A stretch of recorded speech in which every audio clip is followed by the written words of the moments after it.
राधे राधे। जय श्री कृष्ण। श्रीमद् भागवत महापुराण अध्याय 10। क्या आपने कभी सोचा है कि कोई व्यक्ति भगवान से सुख नहीं बल्कि दुख मांगे? आखिर ऐसा क्यों? और क्या आपने सुना है कि जब एक ऐसा अस्त्र छोड़ा गया जिसे स्वयं ब्रह्मा जी भी रोक नहीं सकते थे, तब भगवान श्री कृष्ण ने एक अजन्मे बालक की रक्षा कैसे की?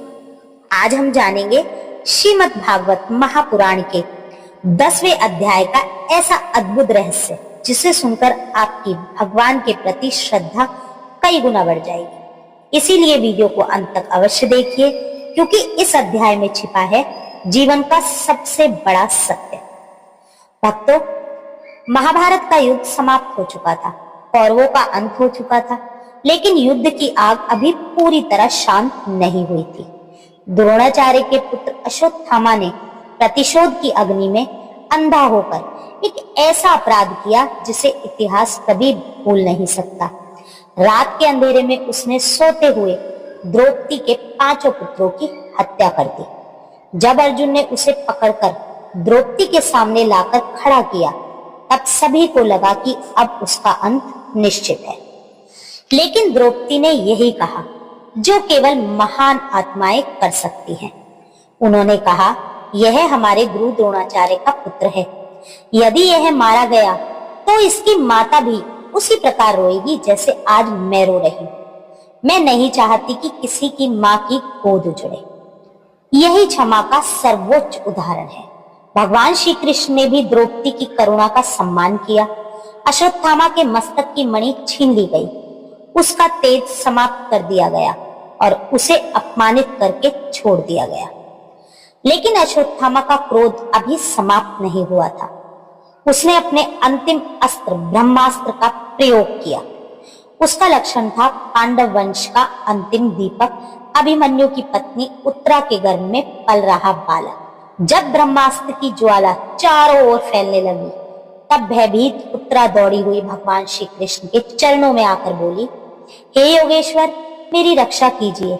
चाहे मैं ना बचूं, लेकिन मेरे गर्भ में पल रहे इस बालक की रक्षा अवश्य कीजिए। भगवान कभी अपने भक्त की पुकार को अनसुना नहीं करते।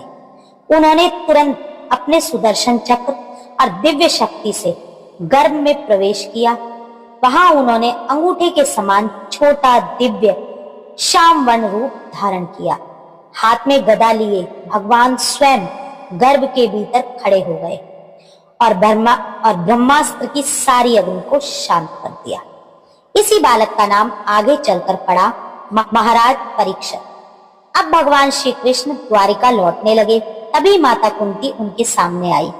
उनकी आंखों में प्रेम के आंसू थे, हृदय में कृतज्ञता थी और मुख से निकले ऐसे शब्द जो आज भी संसार की सबसे महान प्रार्थनाओं में गिने जाते हैं। उन्होंने कहा, हे प्रभु, आप सबके भीतर हैं और बाहर भी, फिर भी मोह से ढका हुआ मनुष्य आपको पहचान नहीं पाता। उन्होंने भगवान को आदि पुरुष, सर्वव्यापक, काल के भी स्वामी और समस्त सृष्टि का आधार बताया। फिर कुंती ने भगवान को याद दिलाया, हे कृष्ण, आपने हमें विष से बचाया, लाक्षागृह की अग्नि से बचाया, वनवास की कठिनाइयों से बचाया, महान योद्धाओं के अस्त्रों से बचाया, द्रौपदी की लाज बचाई और अब आपने मेरे पौत्र परीक्षित की भी रक्षा की।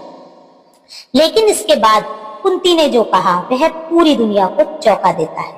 उन्होंने कहा, हे पुत्र, हमारे जीवन में विपत्तियां बार बार आती रहे, क्योंकि विपत्ति में ही आपके दर्शन होते हैं और आपके दर्शन होने पर जन्म मरण का चक्र समाप्त हो जाता है।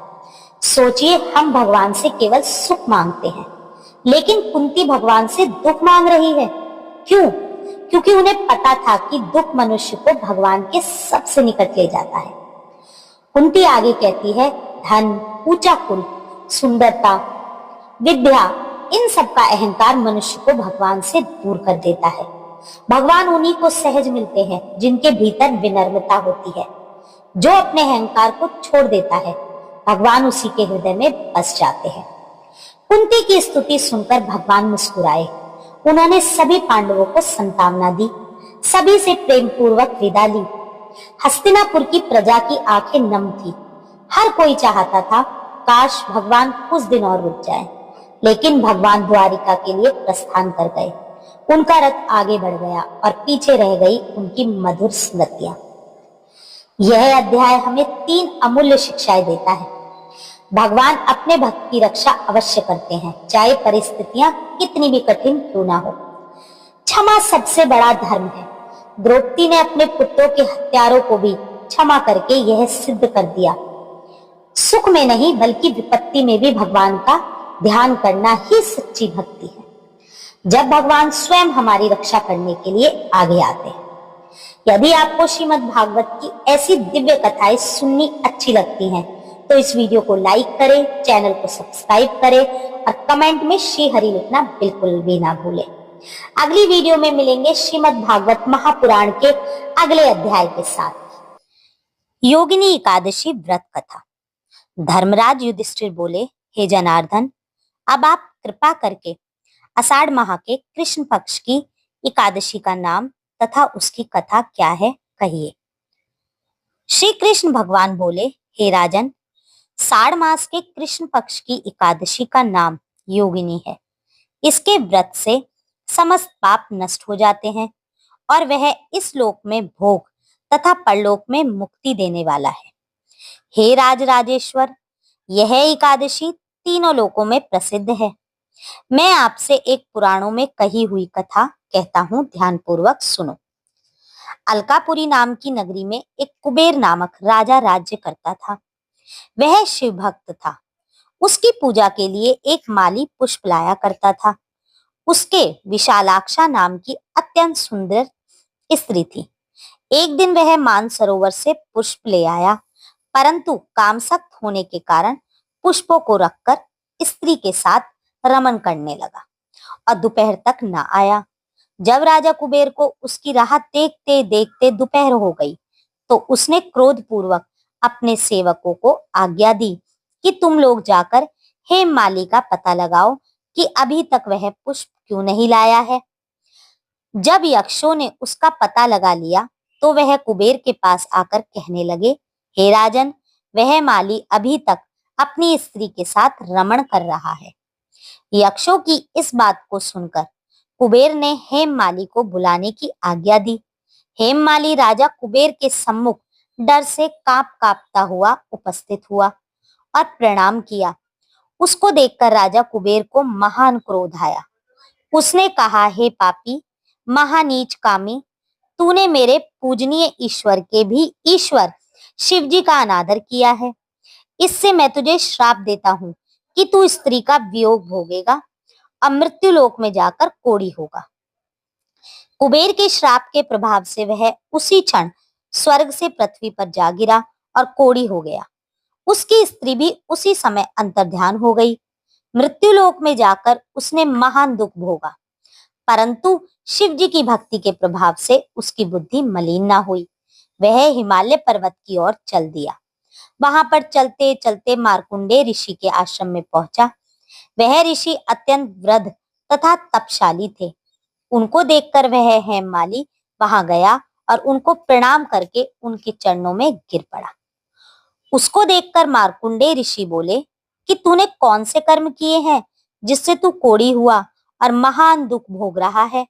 इस पर हेममाली बोला, हे मुनि, मैं यक्षदान कुबेर का सेवक हूँ। मैं राजा की पूजा के लिए नित्य प्रति पुष्प लाया करता था। एक दिन अपनी स्त्री के साथ विहार करते करते देर हो गई और दोपहर तक पुष्प लेकर न पहुंचा। उन्होंने मुझे श्राप दिया कि तू अपनी स्त्री का वियोग भोग, अब मृत्यु लोक में जाकर कोढ़ी बन तथा दुख भोग।